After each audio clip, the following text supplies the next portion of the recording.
Well, hello there, my friend. Welcome to the next episode in the Red Delta Project podcast, where we take a fundamental approach to fitness to help you gain more power, control, and freedom over your healthy lifestyle. Matt Schifferly, founder of the Red Delta Project, as always. And today's episode is 3 things that you can do to avoid and potentially deal with diet and exercise or fitness burnout, particularly when it does happen, because it is one of those things that's just kind of always lurking on the horizon. It's always there, and we never get fully away from the threat of just overdoing it a little bit and waking up one day and being like, I really don't want to do this anymore. Or I'm just feeling like there's nothing left for me to gain out of this. Why am I pushing myself so much? Is it really worth it? And that whole motivation thing starts to dwindle down the drain.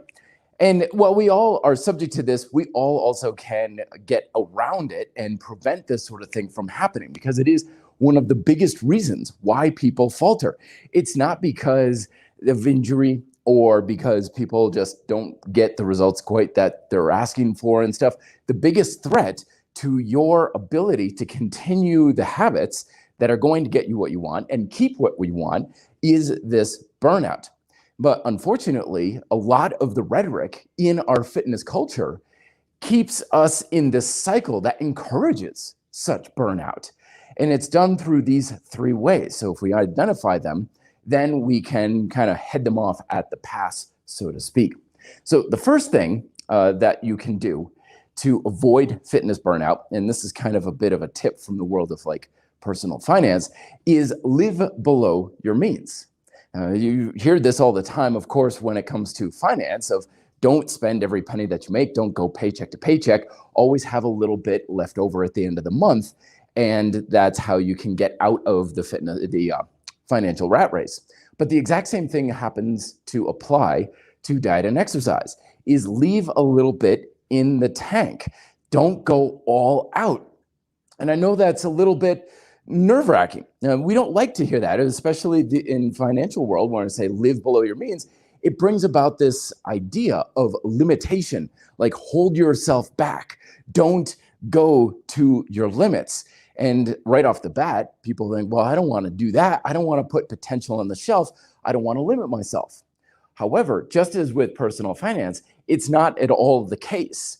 Because when we think, oh, I have to live below my means, that seems like a limiting perspective. Like I have to limit my ability to, spend money and stuff. But it's actually the opposite. It removes limitation, because when you live paycheck to paycheck and you're always on that razor's edge of financial burden, then you are very limited in what you can do, because you have nothing left over at the end of the month. But when you live below your means, then you have a little bit left over, and you can use that to pay off debt, invest, create a savings fund for an emergency, all these sorts of things. It gives you flexibility and freedom. And when it comes to fitness, the exact same thing applies. Because when you are always going all out with everything you've got, every ounce of energy, every ounce of effort, all of your time, all of your energy, maybe even in that case, some going to the limits of your finances on buying as much as you can with products and stuff like that, you're limited because you can't overstep your ability to spend resources. After all, that's what hard work always is you cannot scale hard work. You just can't endlessly spend yourself towards better results. It's impossible to just endlessly put in more time and money and energy and effort and stuff. Eventually, you hit that limit. Once you hit that limit, now you're caught in this trap, just like living paycheck to paycheck, of you've got to be constantly going at red line just to make ends meet. And that's no place to be. And it really takes a toll on your motivation, because you're now at the point where you have to be at a dead sprint, going all out with everything you've got just to prevent loss. You're not going to get anywhere. You're not going to get any better, any stronger, any leaner, any more fit. You've got to go all out just to stay where you are. But when you scale back and you're like, you know what, I left the gym, or I left a little bit in the tank, I could have done a little bit more in the workout, or I could make my diet a little bit stricter, but you know what? It was nice to go and have some pizza with some friends and a couple of beers on Saturday night. When you go back and you scale back just a little bit, you leave some in reserve. And that stuff in the reserve gives you options. That stuff in the reserve means that now you have more energy and effort you can put into your next workout, into that next couple of weeks when you've got to be super strict before your next photo shoot or event or something like that. Living well below your means and not going all out all the time gives you that flexibility. So that's the first thing to do, is leave a little bit in the tank. Little story from when I first learned this. I was backcountry skiing with a friend of mine once, and we had done a couple of laps. We were down at the bottom of the mountain, kind of the cars are there, and he's like, do you want one more? I'm thinking to myself, I'm like, I can do one more. I know I can, but it's really going to cost me a lot of energy, and it's really going to take several days to recover. I have to, several workouts throughout the week. I've got to get up early and stuff. Let's cut it off there. And as a result, the next day I was tired, but I could still get a good workout in, and I could still be relatively fresh and alive for my day at work. That starts at, of course, 5 a.m. So that was one of the first times that I realized you don't have to go all out. In fact, going quite all out would have left me tired, exhausted, fatigued, and I probably would have had several bad workouts to start off that week. So leave a little bit in the tank of financial in the tank, motivation in the tank, energy in the tank. It's not being weak, it's being smart. All right, the second thing that you can do is have a flexible approach to how much of that effort and stuff that you're spending with diet and exercise. And people who have been following me for the past year or so with my kind of freestyle approach to exercise and working out recognize this. Because when we have a dogmatic approach that says you always have to do your diet and exercise a particular way, that's like getting in your car and saying you're going to drive at this particular speed regardless of your circumstances.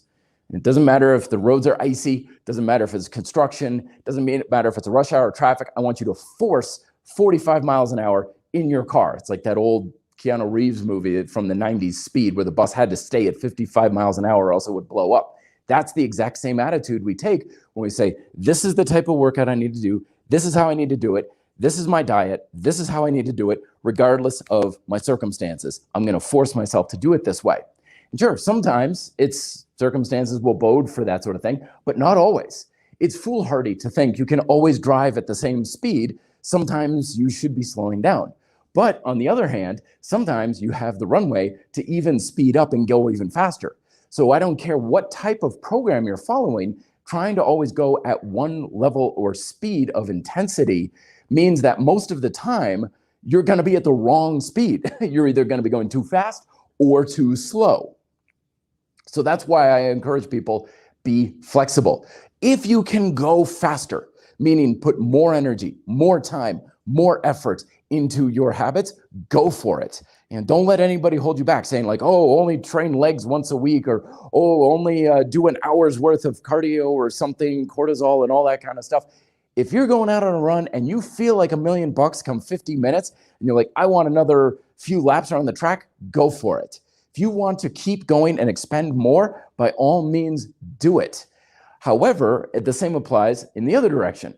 If you've got one of those days, you're like, I just do not have the energy, I do not have the time, I don't have it to do whatever your normal approach is, then scale back. You're not going to lose anything. If anything, you're going to regroup and come back even stronger. Because if you force it, that's how we get hurt, we get injured, we get that burnout, and it just, the stress keeps compounding over time, and then you've got real problems. Like, yeah, maybe you can force sticking to that diet for the weekend or force the workout for another week, but now things are getting worse and worse and worse, and you're eventually going to be going into a much worse scenario. So be flexible in your approach. As long as you got those fundamental principles taken care of, your results are going to be fine. If anything, you're going to be making faster progress. But don't feel like, oh, I have to do things one particular way. Nobody does that. Athletes don't do that. People who are models don't do that. Everybody always has flexible approaches. And then the third aspect that oftentimes, and this is the big one for especially beginners, is trying to rush results. When we get excited about something, you got a lot of energy, a lot of time, you got a lot of that motivation built up, and it's like coming out of the start gun of a marathon in a dead sprint. You're like, I'm going to make it happen. And it feels like you are making faster progress initially. But because you can't maintain a sprint progress for a marathon, and imagine a marathon that's going to last 20 years, right? You burn out a lot faster. This is one of the big mistakes that mountain bikers make when I used to do the 20K mountain bike races, right? People wouldn't warm up and they would go all out on that first kilometer or so. And they'd eventually crash, they would burn out, they would blast the hell out of their legs, and then they would just struggle to finish the race, let alone do well in it. That's why I always told people when they start mountain bike racing, I was like, relax, nobody ever won a race in the first kilometer. However, plenty of people have lost the race in the first kilometer by rushing those results. So if you're new to something, or if you're just starting to get new into something else, something different, like a new type of exercise discipline, or you're like, oh, I'm going to take up rock climbing or something, then give yourself a slow start. Start pacing yourself. It's a hell of a lot easier to ramp up later on than it is to slow down, especially when you feel like you're making all that progress because you're going so fast. You want to adopt habits that seem relatively easy at first. You know, if it's like, okay, you're going to eliminate all sugar and all alcohol, and you're going to work out 3 hours a day. And if you're like, well, I'm motivated, but boy, if I really set my mind to it, I can stick to it if I'm really disciplined and I use enough willpower. No, you don't want that attitude. You want the attitude of, oh, hell yeah, I can do that. Okay, you're going to have some vegetables, some sort of plant-based food at every meal, protein in every meal, and you're going to do roughly half an hour of working out to some degree or physical activity most days of the week. Push, pull, and squat are your main strength exercises. Oh, that's it? Oh, yeah, that's easy. Oh, yeah, I could do that. That's no problem. That's where you want to start with, because the things that are like easy to start are the easy ones to maintain, especially as you lose that initial motivation. And then you can speed up. It's just like, again, driving your car. You don't blast at 60 miles an hour right out of your driveway, even though there are cars that'll do 0 to 60 in like 2 seconds, and you could probably do it now. You ease out of your driveway, and then you slowly go through your neighborhood, and then you're on your side streets. But it takes time for you to go full force on the interstate. That's exactly what you want to be doing with diet and exercise. So there you go. That are your 3 things that you want to do to avoid burnout. Is have a little bit left in the tank, so you always feel like you could go a little bit further. And sometimes you'll go all out. Absolutely, sure. There's going to be times and places like competition, all out, 100%, everything you got, leave it all on the field. Know when those times are, but that's not normal. That's not the way you always have to do things. So leave a little in the tank. Be flexible. Sometimes go faster, sometimes go slower. Give yourself permission to do that in both diet and exercise, and don't rush results. Sometimes things are going to come faster. Sometimes you're going to be going slower, and you're going to feel like you're almost standing still, but you're going to still be moving. And that's the whole point, because if you can keep that burnout at bay, you're going to avoid a lot of the pitfalls and motivational slowdowns that plague most everyone else sooner or later in their fitness career. So there you go. 3 ways to avoid burnout and keep that gravy train a-running when it comes to diet and exercise. Let us get to some of your questions here. Thank you very much, everybody, for coming on in. We've got first one up. In your opinion, why is calisthenics superior to weights? Thanks you very much. I don't think it is. I don't think there's such a thing as a superior method. It's kind of like saying if you were a deli clerk, this is probably one of my weirdest analogies, but if you were like a deli clerk and someone's like, why do you think honey roasted ham is better than oven roasted chicken breast? I was like, why would I think one is better than the other? They're 2 different things. They've got different, you're getting protein either way. And what is best for you now may be different than what's for another time. There's pros and cons to everything else. A lot of it just boils down to preference. Like, I don't like ham. Okay, then ham's not your thing. Fundamentally, remember, your results don't depend on the method you use. I don't care what you do. As long as you're making your muscles work progressively harder over time, that's the only requirement you've got. You can do that with anything, right? And whatever is, quote, superior is going to be whatever you find as easiest to do that. All right, what do you like to do? What is based on your preference? What is your resources set?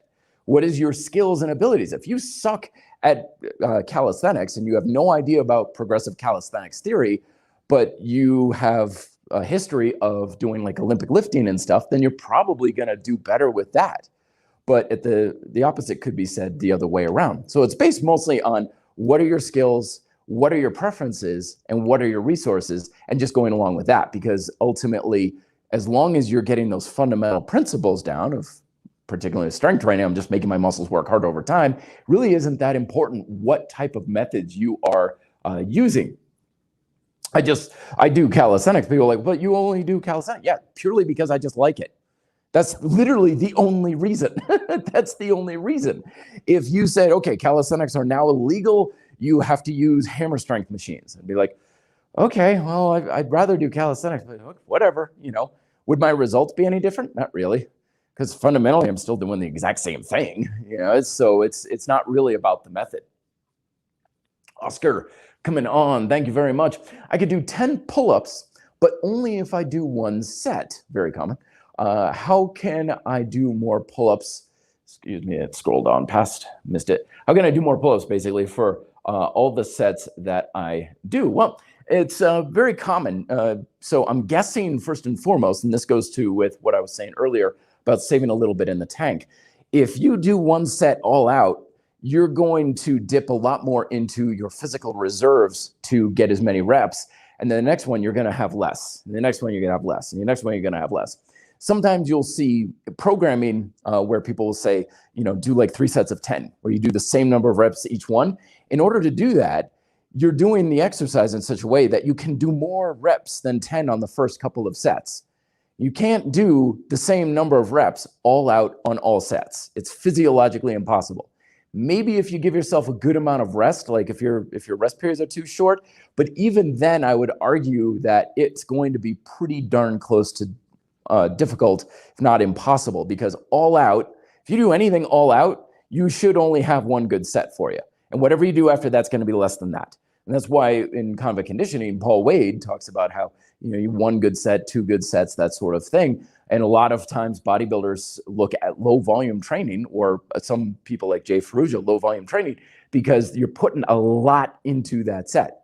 The only way you can get multiple sets of the same reps is if you're leaving quite a bit in the tank. You're pacing yourself, in other words. The intensity is not quite there. So you've got options. You can do that where you're pacing yourself and you say you've got 10, but 10 isn't all you could do. You could do 12 or 13 or 14 or 15, but you still limit to 10. So this is the strategy I give in grind style calisthenics of the backfilling strategy. So you do 10 on your first one, and then what do you get on your second one? Let's say 8. And your third one, let's say it's 7, right? So every workout from then on out, your first one, you do 10 and you stay to 10, even if you could do more. And you backfill the other sets. So that 7 becomes 8, and then the 8 becomes 9, and then you get 8, and so on. So you're filling up the repetitions of the last one. So you're trying to increase the repetitions of the latter sets, but that first one stays at 10. I don't care if you could do 20 pull-ups, you still only do 10. And that's usually a good way to go about doing that there, Oscar. Very good question. Thank you. Atlanta K coming on with a question. Hey, Matt, what's the best strategy with exercise? One can do less than 5 reps, add more volume with regressed partials, or keeping the exercise when fresh until it becomes easier? Yeah, I mean, there's a ton of strategies you can do. You look at a regression, and there's lots of ways you could do it. Shorter range of motion, you could do a regressed exercise where you're, in calisthenics particularly, you're shifting weight away from the working limbs onto the non-working limbs. So like push-ups to incline push-ups where you're putting more weight on your feet. Same thing with pull-ups, jackknife pull-ups where you have weight on your feet instead of some on your arms. Basically do it easier. To find an easier exercise using less weight, which is exactly the same thing, of course.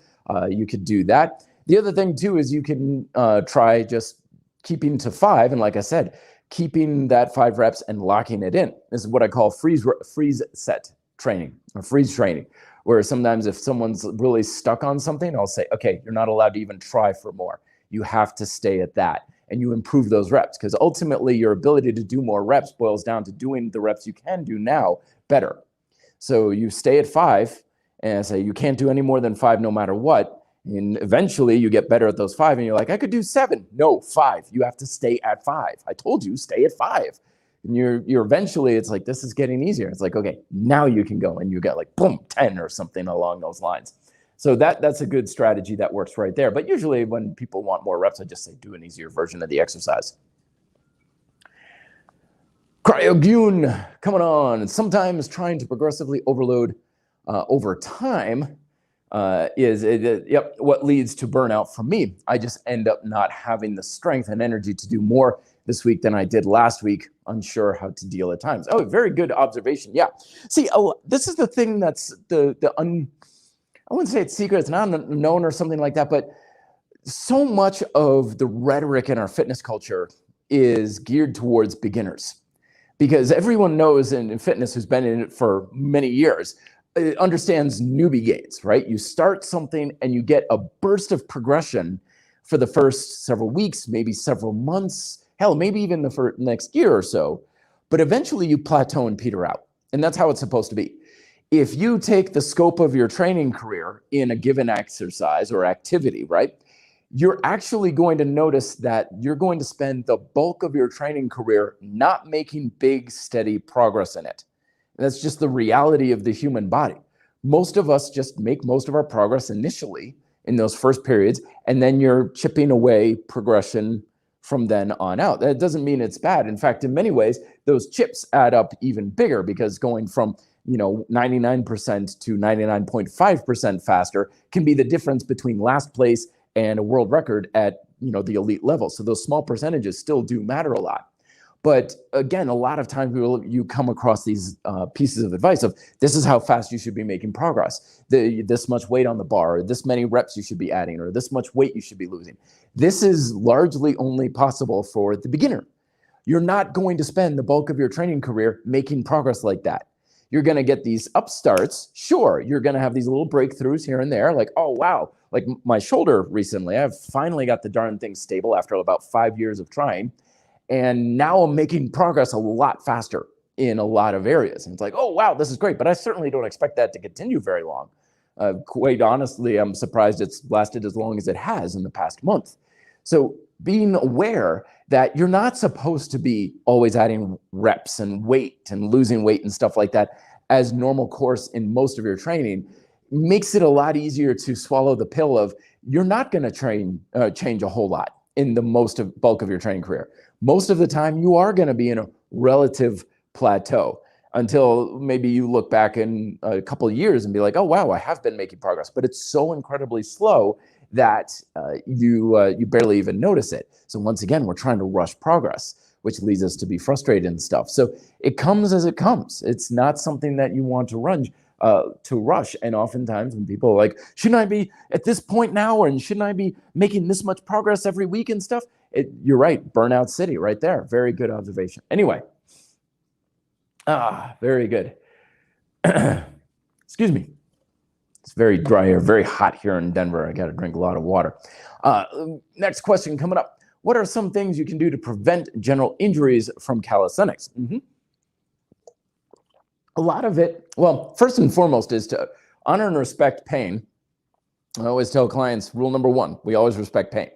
When people do something and they're like, this hurts my legs, I'm like, does it hurt your legs, or is it just uncomfortable because your legs are working harder? Like, I kind of get a little over dramatic. Like, your legs hurt? Okay, if your legs really hurt, we need you to get to a doctor. They're like, no, it doesn't hurt. It's just burning because I'm doing the squats and everything. Like, okay, that's discomfort. That's not pain kind of thing. But the point is, like, a lot of times, especially with like calisthenics and stuff, acute injuries are relatively rare in training. It's very rare. People are like, I'm 100%, I'm doing great, I'm doing wonderful. Oh gosh, okay, I just threw out my back and my knee dislocated and I broke my arm. Doesn't happen too often. Usually it's a little something in the back. It's like, oh, that feels a little tender. Okay, all right. Well, the next day, oh, it's getting a little bit worse. And oh, I think it went away. And then the next week is like, okay, now it's back again and stuff. We got to recognize that stuff, because that stuff gets bigger and louder if we don't address it. And 9 times out of 10, it's a misalignment issue. The biggest mistake we often make is we blame the exercise. Like, oh, I did this exercise and I hurt this joint or my shoulder or something, and therefore I don't do that exercise anymore. But the exercise didn't cause the problem. It exposed it.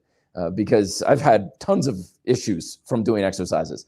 And the funny thing is, the exercises I used to fix those problems were the exact same exercises that caused the problem to begin with. Because I would have coaches and trainers say, okay, what were you doing? I was doing dips, or I was doing lunges or whatever. And they're like, okay, we're going to do exactly that, regressed, so it's not as hard. But I want to see what you're doing with that, because whatever you did during it was what caused the injury. And then we're going to address that with the exact same exercise, not doing that stupid thing you were doing. And that's how you're going to fix it. Fixing the alignment issue. And a lot of it, again, like with my shoulder, not enough tension in my back, and especially in that infraspinatus and my teres minor and major and stuff to stabilize the shoulder. It's very much alignment issues. In martial arts, we know all about this sort of thing. Alignment is one of those things where if you get someone's wrist in the misalignment, the slightest pressure will break the wrist. But if you have a good alignment in your wrist, you'll put your fist through concrete. That's the power of alignment. It's very easy to hurt yourself, or you're absolutely bulletproof pretty much if you have good alignment. Same thing with diet too. Like you can eat pizza in misalignment and feel sick and get fat and blow your diet. But if you have pizza with alignment of like, I'm really hungry, I deserve a treat, and I'm going to eat it with the salad, I'm only going to have a couple slices. If you have good alignment with your diet, then you can literally do the exact same thing, but have a totally different outcome. So that's what I would say. Listen to your pain, learn from the pain more than anything else. And if things are getting worse injury-wise, get it taken care of by a professional. Don't try and self-diagnose it on the internet. That's a terrible place to go. You just get in rabbit holes, and you don't get very much straight answers from that sort of thing. Here's a good question. Hey, Matt, a friend from work is always making fun of people that go to the gym. He claims that, for example, construction workers are much stronger and that strength from gym is not real strength. Clearly someone who doesn't go to the gym then. This is the thing. You will never be criticized by somebody who has experience in the thing. Okay? So, for example, there was a time when I criticized backcountry skiers. It's like, those stupid idiots, don't they know what a chairlift is? It's dumb, you know? There was a time I criticized bike racers. There was a time I criticized people who would go to the gym, right? There were a time where I criticized people who lifted weights. There was basically, the point I'm trying to make is everything I endorse now, I used to criticize because I didn't understand it, right? That backcountry ski thing, right? A buddy of mine got into it. He's like, let's go and do this backcountry ski. I'm like, this is the stupidest thing ever. Whoever thought of climbing up a mountain when you got chairlifts? And we spent a couple of trips in Vermont, and it's like, powder, hey, and I'm warm and I'm comfortable, and this is a great workout, and this feels really good, and I'm in the nature, and I don't deal with traffic. I'm like, oh my gosh, this is the greatest thing ever. You know, and I went from backcountry skiing is stupid to how do I get backcountry skis? I want to get into this sort of thing. So ignorance is always open to criticism, is the thing. And that's why I always say, stay strong and lead by example. If they're criticizing, they don't understand. Okay? Now, it doesn't mean they agree, right? There are things that I don't understand but agree with, how am I saying this here? Like, for example, like out here in Colorado, marijuana, right, is legal and stuff. Now, I don't smoke marijuana. It's not my thing. I don't agree it's the thing I should be doing and stuff, but I can understand. I don't criticize people for doing it, right? I can understand why they would do it and stuff. I can kind of relate to that. I don't criticize it, but that's because I have a little bit of understanding from friends who do smoke, the benefits and the things that it helps them with and all the recreational and medicinal properties and everything. So I don't criticize it. I have no basis to. Your friend has basis to criticize it because of their ignorance and their lack of experience. And that's all I'll say on that right there. They're missing out, unfortunately. And they could go to the gym and go for a year and be like, I feel stronger, but you know what? It's just not my thing. Then they may very well say, like, okay, now I understand it. They're not going to criticize it, even if it's not their thing. It's like, it's not what I want to do kind of thing. But at least I can understand why you're doing it. Luca, how's it going, man? Excuse me, everybody. And again, put a hey, Matt in the comment section so that way I know the question is directed at me. But any tips on how to build a minimalist bodyweight routine that doesn't take too much time out of the day? I am now doing only pull-ups, push-ups, and body rows and running for cardio. That way I'm not overweight, I guess is what you were trying to say, over W there. But yeah, you don't need much. You really don't. So for strength training, push, pull, squat. There you go. Push-ups, rows, because you get your flexion and extension chain there. Squatting, and particularly if you do single leg stuff, that's going to involve the hips a little bit more. It's kind of lateral chain there. So yeah, push, pull, squat. And, I've got all the strategies in my book, Micro Workouts. Again, the links are down below to all of my books available in the R.D.P library. So those strategies there are for workouts that literally are quick. Like the 3-minute test is one of my favorite ones. How many push-ups can you do in 3 minutes? Go. Good, you're done? Okay, push workout's done. Do you want to do pull tomorrow? You want to do it later today? Let's get it. Okay, 3, boom, go. In literally 7 minutes, you're done for the day, kind of thing. So those programming methods, basically all it takes is focus and intensity. When your workouts are focused and they have a good amount of intensity, they don't need a lot. They don't need a lot of exercises. You don't need a lot of time. As I was saying before, right, these programs where it's like all these different exercises and there's the same repetitions and stuff, it means you're pacing yourself. You have a lack of focus and a lack of intensity. Sometimes that's the way to go about it, right? If you're going to run a marathon, you have to have a lack of intensity in order to last 26.2 miles. So it's not always a bad thing. But when it comes to keeping things small, focus and intensity is the way to go. And Michael just chimes in. Sounds like micro workout territory. Absolutely. But as a reminder, everybody, I wrote micro workouts because those strategies that I was using for a number of years, I didn't use them for the attempt to minimize things.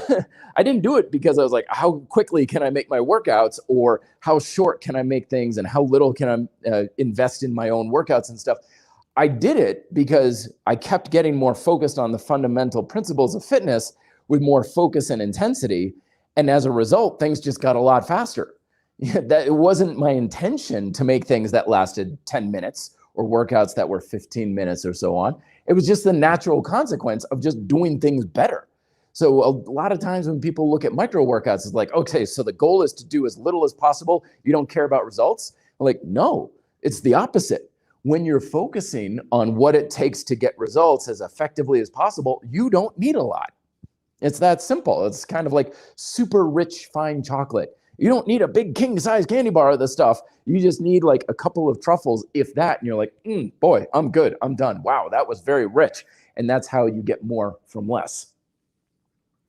Oh, overwhelmed. Lucas says overwhelmed. Oh, very good. Yes, very, very good. So that overwhelmed, that burnout, that sort of thing. Exactly. That's something you want to avoid. And the internet's all over the place with this sort of thing. You go on the internet, you're going to get overwhelmed. There's so much stuff out there. You got to do this, got to do that. Focus on those fundamental principles. All right. Push, pull, and squat. Stimulate and then adapt. Work the muscle progressively harder. That's really all you need to focus on. And then, of course, understanding things like progressive calisthenics theory so you can bring more resistance to your muscles. Refer to smart bodyweight training or convict conditioning for that one. But you probably already know that following my stuff for all these years. Anyway, okay. Hey, Camilo, fantastic. Hey, Matt, how do you overcome the feeling that today's workout sucks? Ugh. Sometimes I feel that I need to move my body, but my muscle does not do things as usual, and the mind goes like, stop. No, actually, stopping may not be a bad strategy. There's a mind shift that happens. And again, this is, I know I keep referring to micro workouts, but I talk about this more in the book, is the point of your workouts isn't to work hard. It's not to get that muscle pump and work up a sweat and make yourself do push-ups until you're peeling yourself off the floor. As satisfying as that may be, and it is fun when it happens, that's not the point of exercise and training. The point of exercise and training is to teach your body how to perform at a higher level, to do it somehow better than before. So when we shift our mindset towards, how do I do this at a higher level than what I did before, you greatly increase the chances of a satisfying and effective workout. But if your objective is to just always drive yourself into the ground and work really hard, and that's your litmus test, you're not going to get that a lot of time, especially if you're tired, fatigued, and stressed, and exhausted, and all these other sorts of things. So I would say focus on how well you're doing the exercises and trying to do them better first. And second, if you're having one of those days where you're just like, not having it today, not really good, yeah, do it the next day. You know, I have clients all the time. They say, I'm not feeling so good today. I'm stressed. I'm tired, exhausted. Is it okay if I skip today's workout? Now, there was a time when I used to say, no, you have to do it today. You have to tough through it and everything like that. But really, if the point is to do things better, what are the chances of that happening when you're tired, exhausted, and stressed, and you're thinking about DPS reports and the kids are crying at home and all these other things? You're just going to get through it. All right, I'm going through the motions. Is it done? Okay, good. I got it over with. You're not making much happen in that kind of environment. Physical environment, mental environment, emotional environment. But if you get home, you deal with the kids, you file your GPS reports, get a good night's sleep, have a good breakfast, you wake up the next day and you're just like, bring it on, yeah. And you crush that workout and you're like, I did 5 more pull-ups than I usually do. That was awesome. You just created a stimulus. You just, retreated from the battle, but you won the war, so to speak. So focusing on creating that stimulus gives you those options. It sucks when your workout sucks when you're trying to make the workout about work, but it's great when it's about how do I do this thing better? Because we can always do it better. And when you do it better, it feels like a very good workout. Michael's coming on in. Hey, Matt, I commend your book, Overcoming Isometrics. The intensity is a kick butt. Absolutely. And that's where the flexibility thing comes into as well. So you're having a crappy workout. Okay, do it differently, right? Are you just like, I don't know why it's not feeling so good. I was like, change it then. So overcoming isometrics is one of those exercise methods that I like to use when I'm not feeling so hot. Like I'm doing sets of pull-ups and it's like, I just don't have it today kind of thing.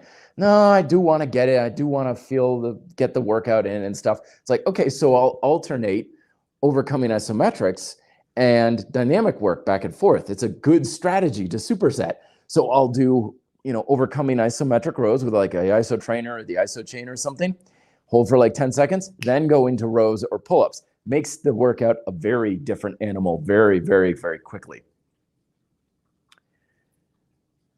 Let's see, what else can we can we address here? Michael's talking about opening jars of pickles here. Try opening a snug jar of pickles. Notice your breathing increases, muscles stimulated. Yeah, absolutely. It's funny how we often think of like exercise as this special thing, right? For the body. Like we invented this thing called exercise. We invented this thing called working out as if it's something different than what the body does. But fundamentally, the body just knows functional demand. That's all it knows is, what do you need me to do? And when we do anything from opening a jar of pickles, climbing a flight of stairs, carrying groceries, or doing pull-ups or something, is the body's just hearing, what do you need me to do? Oh, you need me to do this? Oh, okay. And if it's just not quite able to do it, then you create a stimulus for adaptation. And that's the point of training. And you can train at any degree. You can create that in a number of seconds. You can do it. You can train for years and never create any progressive adaptation. Or if you know what you're doing, you could do it in a matter of minutes. That's why micro workouts works. All right, next question. Have you ever had a Wendy's triple bacon pub burger? No, not really. The last time I had Wendy's, true story, I was in an airport and it was like 2 a.m. We like flew in and we had like this, I think it was layover or whatever. I forget what the case was. It was like 2 a.m., famished, my sister and her husband, and we're just like, food, we just need food and we just got to get to a hotel kind of thing. Nothing is open in the airport there except for Wendy's. I'm like, fine, whatever, I don't care. And I didn't order that, but I had like a double cheeseburger or something like that. And I remember thinking, this is what passes for a cheeseburger at fast food. Like I could make a better cheeseburger than this. Like I remember it just not being that good of a burger because I'm a bit of a burger connoisseur. For me, it's like, give me a nice thick patty. Bison is big out here in Colorado, elk burgers, grass-fed, nice ciabatta bun kind of stuff, fancy mustards, like really do it upright. So for me, like fast food burgers, it's like, like there's just so many better things out there. And I remember too, like, I know it was an airport, so of course prices have a premium at an airport, but I remember thinking like, I paid $9 for this meal. And it's like, I've had better burgers at like brew pubs and everything like that. Bacon cheeseburgers, especially. Anyway, let's get back on track here. Milana, hey Matt, can you tell me, in your opinion, the best exercise to put my shoulders down? Oh, very good one. This one's been popping up a lot lately, no pun intended. because scapular elevation, chronic scapular elevation is a problem, especially if you have like tension, headaches, sore neck, this sort of thing compromises your ability to effectively train your upper body, a whole host of other issues. So basically like going on to like a dip bar or something, anything where you're pushing down and back. So I always, this exercise, I always give everybody down and back. And when I'm doing this, my hands are clasped like this, like I'm not like holding on to like two fingers like this or just barely. I am pressing my palms together behind me, and you see that stretch I've got in my chest, and my shoulders are down and back. My whole back right now is lighting up. This is a isometric, what Michael was talking about. And I do this all the time. And it's just really, really, really squeeze. And then, do that every day, many times a day. I still have a client, but she had the issue, exact same thing, tension, headaches, chronic like this all the time. Gave her that as well as T-planks, which are another good one because you're squeezing your shoulder blades together, and hasn't been an issue since. And a cue that I often give people when doing exercises to keep their shoulders down, it sounds a little weird, it's not shoulders down, I cue long neck. Long neck. Of course, you can't make your neck longer, but you can get your shoulders down. And so cueing people, keep a long neck when push-ups, long neck when doing rows. Shoulders go right back and down. So think long neck when you're doing particularly your horizontal movement patterns. That would be the way I would go about it. And if you're having trouble with that, go light. It's always better to train, easier to train new habits and stuff with lighter weight. Don't go super heavy. Heavy stuff reinforces the patterns you have now. So if they're detrimental, it's just going to reinforce that. Oh, excuse me. The questions are coming in fast and furious. Thank you very much, everybody. It's great to see everybody here. I hope the weather is better in your neck of the woods than here. It is hot. It is hot and it is sunny here. So I'm in my AC conditioned apartment here and I'm basically holed up all day here. But anyway, hey Matt, what are some good exercises for turning on my shoulder muscles? Aha, very good. This is one I'm struggling with as well. Shoulder muscles have long been sleepy for me. So funny enough, so back to here. Again, I know I sound like a broken record. So this exercise where shoulders are down and back, the only difference is you're going to go in the opposite direction. So instead of shoulders down, back, and pushing my hands together, you push your hands against your hips and try to pull your hands apart. So right now, I'm trying to basically do that with my hands. And my delts are just waking right on up. Just feel it all in my shoulder. Same relative position, but you're applying force in the opposite direction. So for the shoulders down and back, it's like you're bringing everything down and in, and then shoulders up and out. It's a good way to go about it. All right. Razor Flood, fantastic screen name there, my friend. That's awesome. Hey, Matt, any advice for how I would become a personal trainer like you? Thank you. So first step is always just get certified through your accredited institution. So I mean, back when I got into training, you could get a certification through a Cracker Jack box. There was no regulation to it, but luckily now they have accredited certifications that have legitimacy to them. So there's ACE, there's NASM, there's CSCS. You find this stuff online. Just go accredited personal trainer certification. They're not, in my opinion, the easiest things to get, largely because it's usually not done in classroom. The material is very dry. It's just, I always think there's got to be an easier way to go about this sort of thing.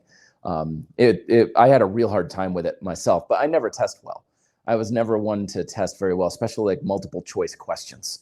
That was always my bane. It was always like, I can create reasons for every one of these to be right or wrong. Like what?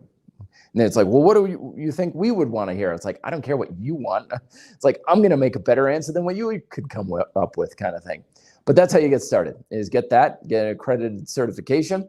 That gives you your foundation of legitimacy, that you're at least not a insurance risk. And a lot of people start off with, training in the big box gyms. Nowadays, though, you guys got it easy. You could just start doling out any sort of tips and advice on social media. create a YouTube channel, that sort of thing. But I do believe that a good coach needs one-on-one interaction. You cannot be a good coach if all you're doing is online stuff. It's just, there's too much distance. There's personal training. It's supposed to be personal. It's supposed to be something that you do in person to at least some degree. I mean, even a Zoom call is better than just doling out stuff like this. Because right now what I'm doing is, this is not personal training. This is just me speaking into the internet. But at least I have some interaction with you folks with these questions, because that's a lot better than just me making a video and putting it out there. But following up, what should I do after a burnout the upcoming days? Less caffeine, more food, sort of thing. Well, the first thing is, you got to be kind with yourself. So if you are feeling burned out, then scale back. Movement for medicine. So don't feel like you've got to make your training about stressing out your body. Doing things, like I said, hold back a lot. If you're really feeling burned out and stuff, if you're like, oh, I usually run 10 miles, run 1 mile.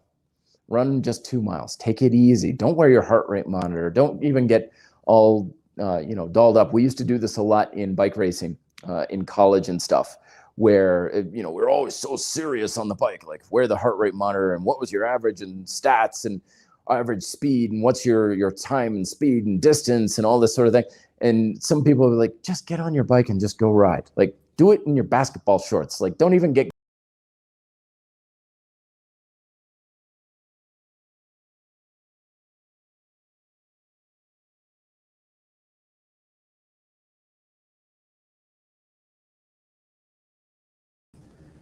Sorry about that, guys.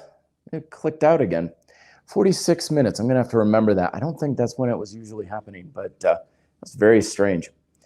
Anyway, but be kind to yourself. Lots of sleep, lots of food, lots of water. Scale back on the exercise. Let your motivation come on back. Alex, coming on. Can I build more strength without eating more, staying at the same calorie level, gain strength? Is it physiologically possible? Absolutely, especially for strength. I mean, I'm assuming you're not talking about muscle, but strength is 90% like cycle is neural. It almost has nothing to do with actual muscle tissue getting bigger. It's a correlation, not a causation thing. But oh yeah, you could certainly get stronger without having to eat more. Hell, you can get stronger, especially in those newbie gains right there, when it comes to even losing weight, even losing muscle kind of thing. So it's certainly possible, absolutely. And a lot of us are eating plenty enough as it is. I've always said, though, that if your body can use more, it's probably going to ask for it. A lot of times when people, especially when they start strength training, they will come to me and they're like, I am starving. Oh my God, what the hell is going on with me? I feel like I'm just ravenous all the time. It's like, yeah, your body has an increased caloric demand. Feed the damn thing, okay? Eat. And that's why I always say, you don't eat, build muscle because you're eating more. You eat more because you're building muscle. But let your body ask for it. We have this idea out there of like, oh, if I just eat more, then that's going to make my body build muscle. That's not how nutrition works. You can't eat, something that tells your body anything. Nutrition doesn't really do anything to your body. It's what your body does to nutrition. So we want to make sure the demand is there first, and then you fill the demand with nutrition, but you can't proactively do it through nutrition. So along those lines, buffet, a great name for this one. Do you have any tips on how I can increase muscle growth while I'm bulking? I mean, yeah, muscle growth is the same for everybody's situation and stuff. It's not any different. Progressive overload on the muscles, so your muscles are working progressively harder. Get plenty of sleep. Make sure you're eating enough, but it doesn't necessarily mean that you're eating more. Like when you have an increased caloric demand, eating more is going to help you, but beyond that, eating more doesn't do any good whatsoever.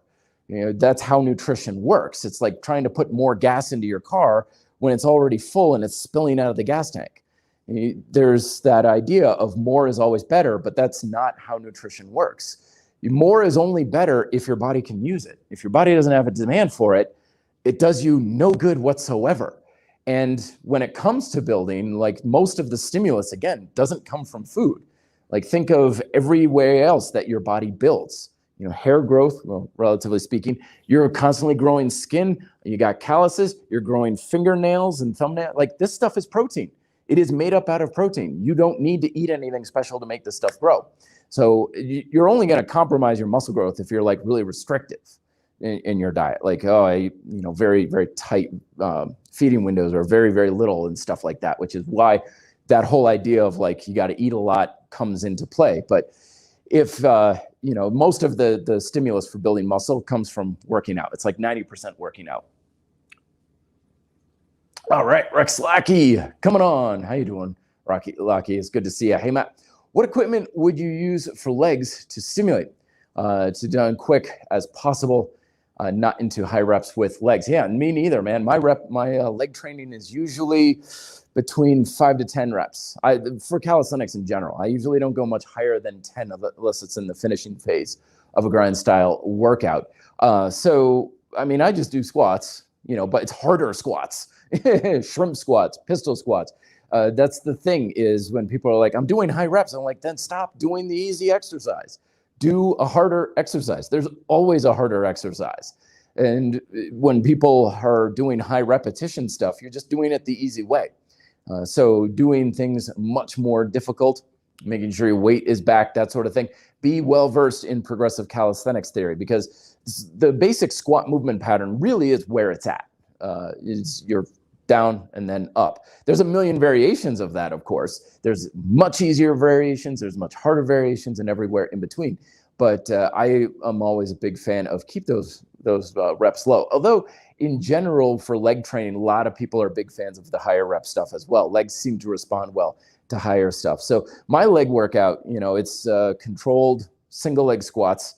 So I have a little bit of control with one hand. I just use a post and I go about 5 to 7 repetitions, ass to grass, solid pause at the bottom, no movement whatsoever. That's why I've got the one hand on so I can also push back and make it a lot harder.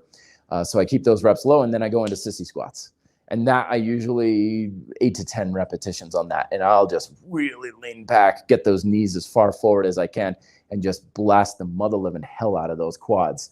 I'm still feeling it from the other day. The quads are feeling nice and toasty. Love that feeling. Informed what to do if sleeping pattern is all over the place and hard to fix. Hey, I feel you on that one. My schedule is kind of all over. So try and anchor either waking or bedtime if you can. Usually if your life is all over the place, it's kind of tricky, but get to bed roughly same time or get up at this roughly same time. It's when they're both all over the place that things get all crazy. This is where fundamental approaches come into play. We always have two sides of every coin when it comes to everything in fitness. You can't look at any one thing or any one side and think that's going to take care of you. So when it comes to sleep, you've got time to go to bed, time you go get up in the morning. So if you're like this all over the place, you're going to be in chaos. So try and anchor one of those down. Like, okay, I'm in bed 8:30, 9 o'clock, 9:30 at the very latest. Okay, that's anchored. So this one is going to be kind of tethered. But when it's all over the place, then you get crazy. So anchor down either when you get up or when you go to bed for most nights. I mean, you don't have to be out with your friends and be like, oh, past my bedtime. See you guys. It's like, but it's Bob's birthday. I'm like, I don't care. I got to go to bed. It doesn't have to be dogmatic about it. But most nights of the week. Gloria coming on again. How to overcome the guilty feelings when we can't follow a fitness plan as is established. I'm tired of the idea of having strict goals. Right now, my goal is to work out at least 3 days a week. Fantastic. I have no idea because I have no guilt about that because I have no strict plan whatsoever myself.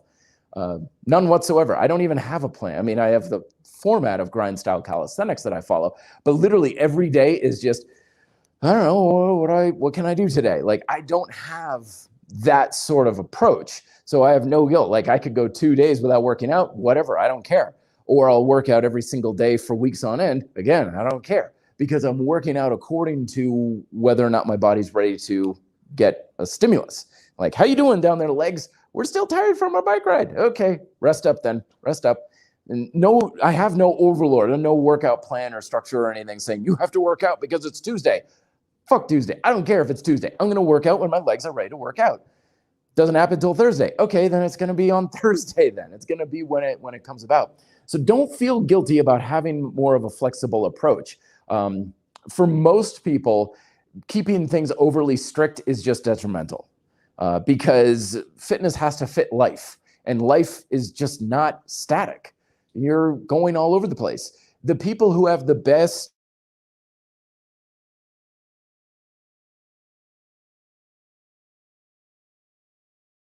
by the book, they have a very strict life.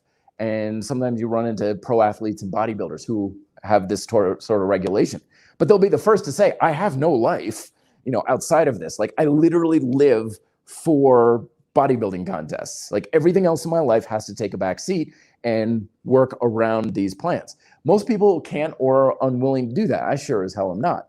So if you need to be flexible because it's only going to work to your benefit. Staying strict is, again, like saying, I'm going to drive 45 miles an hour and I'm going to go straight. It's like, yeah, but we have a 20-mile-an-hour curve onto the interstate. Doesn't matter. Straight and 45 miles an hour. Strict is an illusion. It doesn't need to be done. It's usually to our detriment. Dreamer coming on with a good question. Hypothetically speaking, if you were forced to do any push-ups as a form of exercise, would you do it? I don't quite understand. Push-ups as a form of exercise. I do push-ups all the time. Or doing only push-ups can cause more harm. Only push-ups and stuff. No, definitely not. There is no such thing as any type of training that is fully complete. This is not what you want to do. If you have any particular exercise or mode of training and that's all you do, you're going to miss out and you're going to lose some way, shape, or form. Have multiple things that you are doing. So look in my world, right? So first and foremost, you say like, yeah, but all you do is calisthenics. Well, technically I do grind style calisthenics, which is 4 disciplines. Okay, so it's progressive calisthenics, suspension calisthenics, weighted calisthenics, and overcoming isometrics. GSC is made up of 4 disciplines. Plus I have my Taekwondo, plus I have my mountain biking, plus I have my hiking, plus I have my skiing and backcountry skiing and road biking, which is different enough. Yep. And I also have, of course, my job that I do where I'm on my feet all day and I'm doing different things there. So I have lots of different things that I do, lots of different disciplines that I indulge in. There's this thing in fitness that, like, we want to be tunnel vision to a very narrow set of circumstances, and it's always to our detriment. Don't limit yourself. But at the same time, don't feel like you have to adopt a bunch of stuff either.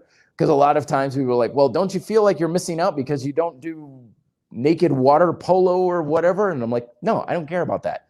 If you don't really care about something, then there's not really much reason to do it. So you don't need to adopt everything in the world, but you also don't want to limit yourself if you don't have to. And I mean, seriously, like push-ups, like it takes nothing to just jump on a rack or suspension straps and add in some rows. It's so easy and quick to balance it out that having a limitation would take more effort than not having that sort of limitation. All right, one more question here, and then we're going to get on with life here. So RJB, are biceps and tricep isolation exercises necessary for elbow health? Not at all. You can find plenty of examples of people who never do any of that stuff whatsoever, and they're perfectly fine. A lot of times, elbow health has nothing to do actually with biceps and triceps. It's more about how well the force of your arm is connected to the forces in your torso, particularly your back. In particular. So a lot of times elbow health, unless you have some sort of issues like arthritis or something else, that's a completely different scenario. Degenerative damage, I mean, there's no bicep or tricep exercise that's going to help you with that. But no, it's not at all necessary because, it's fundamentally you got elbow straighten and bend. This is what exercise does. It's like pulling exercises, bends the elbow. Tricep pushing exercises, straighten it sort of thing. So that's why, sometimes I go to a gym and they got 15 different pushing exercises and 5 different curl machines. I went to a gym one time and I literally counted 12 different curl stations, free weights and cables and plate loaded and weight stack and all these different things. Like, how many different ways do you need to bend your elbow? Because it literally is just this, like, bend your elbow. That's your biceps. I don't care why you're doing it or how you're doing it or what exercise. Bend your elbow and you're going to effectively be using your biceps. All right, folks, thank you very much for coming on. This was a good one. Thank you very much for your questions. Again, you can get audio to the initial portion if you missed it on your podcast directory over the next couple of days. We'll be doing this again next week, of course, for the Red Delta Project podcast and live feed Q&A. Links down below to all of the resources I mentioned, micro workouts book, grind style calisthenics, overcoming isometrics. That's how we support the podcast and the R.D.P channel. And I'm also working on a lot of new apparel here. I got the bug to design a lot of fun, cool t-shirts. I got new grind style calisthenics t-shirts coming out and everything. So keep an eye on that. And also there's the R.D.P merch store down below in the YouTube feed here as well. So that also helps to support the channel and the show as well. So thank you very much, everybody, for coming on, asking your questions. Certainly appreciate it. I'll talk to you next week. Till then, be fit and live free.